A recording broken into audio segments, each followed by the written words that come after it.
नमस्कार दोस्तों, सब्सक्राइब करें हमारे चैनल को और बेल आइकन को प्रेस करके ऑल पर क्लिक करें।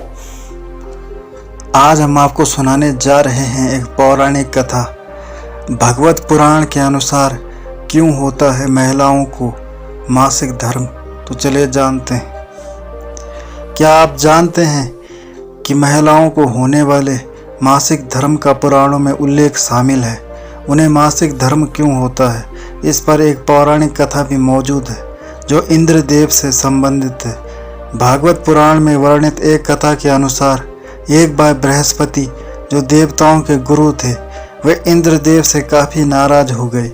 इसके चलते असुरों ने देवलोक पर आक्रमण कर दिया और इंद्र को अपनी गद्दी छोड़कर भागना पड़ा। असुरों से खुद को बचाते हुए वे सृष्टि के रचनाकार भगवान ब्रह्मा के पास पहुँचे और उनसे मदद मांगने लगे। तब ब्रह्मा जी ने उन्हें बताया कि उन्हें एक ब्रह्म ज्ञानी की सेवा करनी चाहिए। यदि वह प्रसन्न हो जाए तभी उन्हें उनकी गद्दी वापस प्राप्त होगी। आज्ञा अनुसार इंद्रदेव एक ब्रह्म ज्ञानी की सेवा में लग गए, लेकिन वे इस बात से अनजान थे कि उस ज्ञानी की माता एक असुर थी, इसलिए उसके मन में असुरों के लिए एक विशेष स्थान था। इंद्रदेव द्वारा अर्पित की गई सारी हवन की सामग्री जो देवताओं को चढ़ाई जाती है, वह ज्ञानी उसे असुरों को चढ़ा रहा था।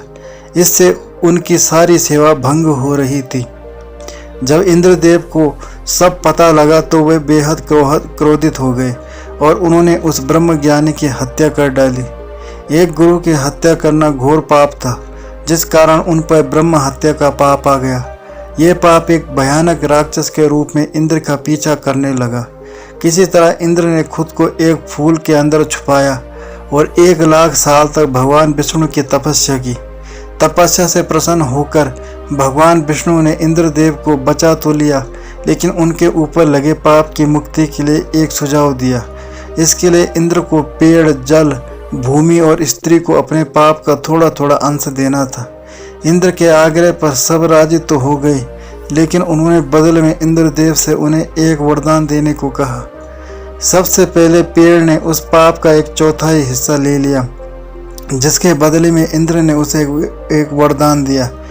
वरदान के अनुसार पेड़ चाहे तो स्वयं ही अपने आप को जीवित कर सकता है। इसके बाद जल को पाप का हिस्सा देने पर इंद्रदेव ने उसे अन्य वस्तुओं को पवित्र करने की शक्ति प्रदान की। यही कारण है कि हिंदू धर्म में आज भी जल को पवित्र मानते हुए पूजा पाठ में इस्तेमाल किया जाता है। तीसरा पाप इंद्रदेव ने भूमि को दिया। इसके वरदान स्वरूप उन्होंने भूमि से कहा कि उस पर आई कोई भी चोट हमेशा बढ़ जाएगी। अब आखिरी बारी स्त्री की थी।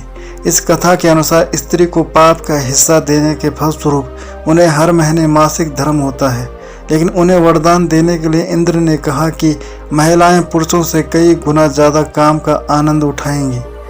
इस दौरान वे ब्रह्म हत्या यानी कि अपने गुरु की हत्या का पाप ढो रही होती हैं, इसलिए उन्हें अपने गुरु तथा भगवान से दूर रहने को कहा जाता है। यही कारण है कि प्राचीन समय से ही मासिक धर्म के दौरान महिलाओं को मंदिर जाने की मनाही थी। तो दोस्तों, ये थे आज की कहानी। उम्मीद करता हूँ आपको कहानी पसंद आई होगी। अगर आपको कहानी पसंद आए तो चैनल को सब्सक्राइब करें, बेल आइकन को प्रेस करके ऑल पर क्लिक करें, वीडियो को लाइक तथा शेयर करें, हमें सपोर्ट करें। धन्यवाद।